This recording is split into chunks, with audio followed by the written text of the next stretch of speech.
Hello friends, मेरा नाम सुमित कुमार है।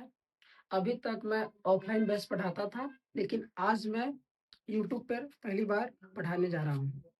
ये जो टॉपिक है क्लास 10th का भूगोल का एक टॉपिक है, भारत की मृदा, उसी के बारे में पढ़ाऊंगा। मृदा की बात करें तो मिट्टी मिट्टी या उसी को मृदा भी कहते हैं और अंग्रेजी में सॉइल भी कहते हैं। इन शब्द की उत्पत्ति लैटिन भाषा के सोलुम से हुआ है और जिसका अर्थ होता है फर्श। जिसका अर्थ क्या होता है? फर्श। भारत में 6 प्रकार की मृदाएं विकसित हुई है। कितने प्रकार की? 6 प्रकार की। कौन कौन? तो पहला जलोढ़ मृदा, दूसरा काली मृदा, तीसरा लाल एवं पीली मृदा, चौथा लेटेराइट मृदा, पांचवा मरुस्थलीय मृदा और छठा पर्वतीय मृदा। जलोढ़ मृदा की बात करें तो जलोढ़ मृदा को कछारी मृदा भी कहते हैं, काली मृदा को रेगुर मृदा भी कहते हैं और लाल एवं पीली मृदा की खासियत ये है कि जब तक सूखा होगा तब तक लाल होगा, लेकिन जैसे ही उसमें हम सिंचाई कर देंगे तो उसका रंग पीला हो जाएगा। यानी कि सूखा में लाल और पीला, और सिंचाई के बाद पीला हो जाता है। इस कारण जो है उसको हम लाल एवं पीली मृदा कहते हैं। और चौथा लेटेराइट मृदा, पांचवा मरुस्थलीय यानी कि मरुस्थल में पाए जाने वाली मृदा को मरुस्थलीय मृदा कहते हैं और छठा जो है पर्वतीय यानी कि पर्वत क्षेत्र में पाए जाने वाले मृदा को हम पर्वतीय मृदा कहते हैं। आइए हम जलोढ़ मृदा की बात करें। पहला जो जलोढ़ मृदा है जिसको कछारी मृदा भी कहते हैं। जलोढ़ मृदा की बात करें तो जल के द्वारा बहा कर लाई गई मृदा को जलोढ़ मृदा कहते हैं। जलोढ़ मृदा का निर्माण किससे हुआ है? तो जल के द्वारा बहाई गई मिट्टी से, जो है जल के द्वारा बहा कर लाई गई मृदा को ही हम क्या कहते हैं? जलोढ़ मृदा कहते हैं।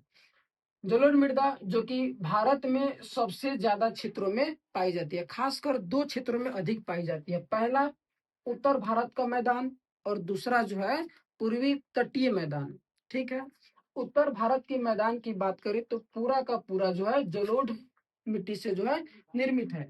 लेकिन हिमालय की 3 महत्वपूर्ण नदी प्रणाली कौन कौन? सिंधु, गंगा और ब्रह्मपुत्र द्वारा लाए गए जलोढ़ के निक्षेप से बना है। कहने का मतलब ये है कि जो उत्तर भारत का जो मैदान जो है 3 नदी से मिलकर बना हुआ है। 3 नदियों के द्वारा बहाए गए जल के द्वारा जो है निर्माण हुआ है। कौन कौन? सिंधु, गंगा और ब्रह्मपुत्र।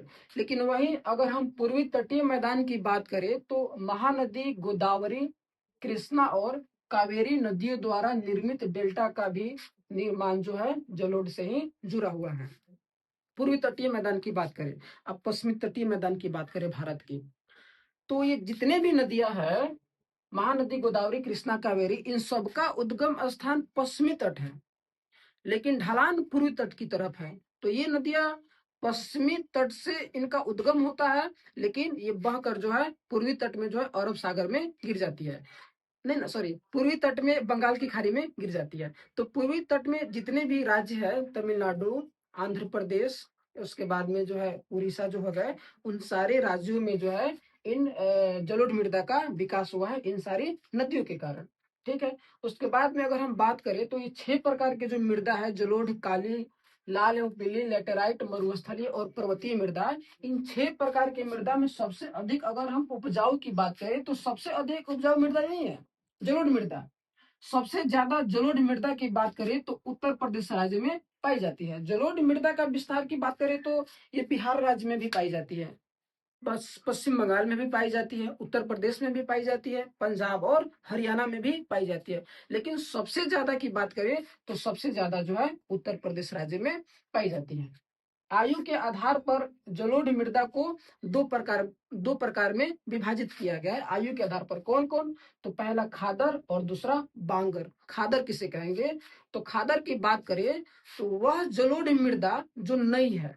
कैसा है? नई है। नई जलोढ़ मृदा जिसमें महीन कण पाए जाते हैं उसे खादर कहेंगे।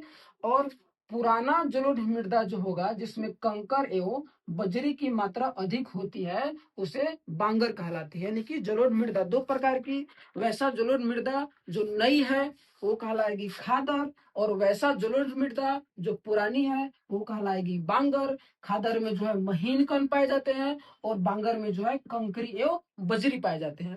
अगर हम बात करें कि दोनों मृदा में सबसे ज्यादा उपजाऊ कौन है, सबसे ज्यादा, तो सबसे ज्यादा उपजाऊ की बात करें तो खादर है। कौन सा है? खादर। जलोढ़ मृदा में अगर हम तत्वों की बात करें तो पाई जाती है इसमें पोटास, फास्फोरस और चूना की सर्वाधिक मात्रा में पाई जाती है। पोटास, फास्फोरस और चूना जैसे तत्वों की प्रधानता होती है। और इन तीनों तत्वों में जो है सबसे अधिक की बात करें तो सबसे अधिक जो है पोटास पाई जाती है। लेकिन वही नाइट्रोजन की कमी होती है। नाइट्रोजन जो तत्व होते हैं जलोढ़ मृदा में उसकी कमी होती है। ठीक है, यह चूंकि हम बता चुके हैं पहले ही कि यह मृदा सबसे ज्यादा उपजाऊ मृदा है। तो इसमें सबसे अधिक की बात करें, सबसे अधिक फसल की बात करें तो चावल, गन्ना, गेहूं, जौ, मक्का, दलहन जैसी फसलों के लिए उपयुक्त मानी जाती है। ठीक है, अधिक उपजाऊ होने के कारण इस मिट्टी पर गहन कृषि की जाती है, और गहन कृषि के कारण जो है इन फसलों की पैदावार भी क्या होती है? उच्च होती है। बस इतना ही जलोढ़ मृदा हो गया। बाकी जो 5 प्रकार की मृदा है, काली, लाल एवं पीली मृदा, लेटेराइट मृदा, मरुस्थलीय और पर्वतीय मृदा जो है हम नेक्स्ट वीडियो में बताएंगे। धन्यवाद, आज के लिए बस इतना ही।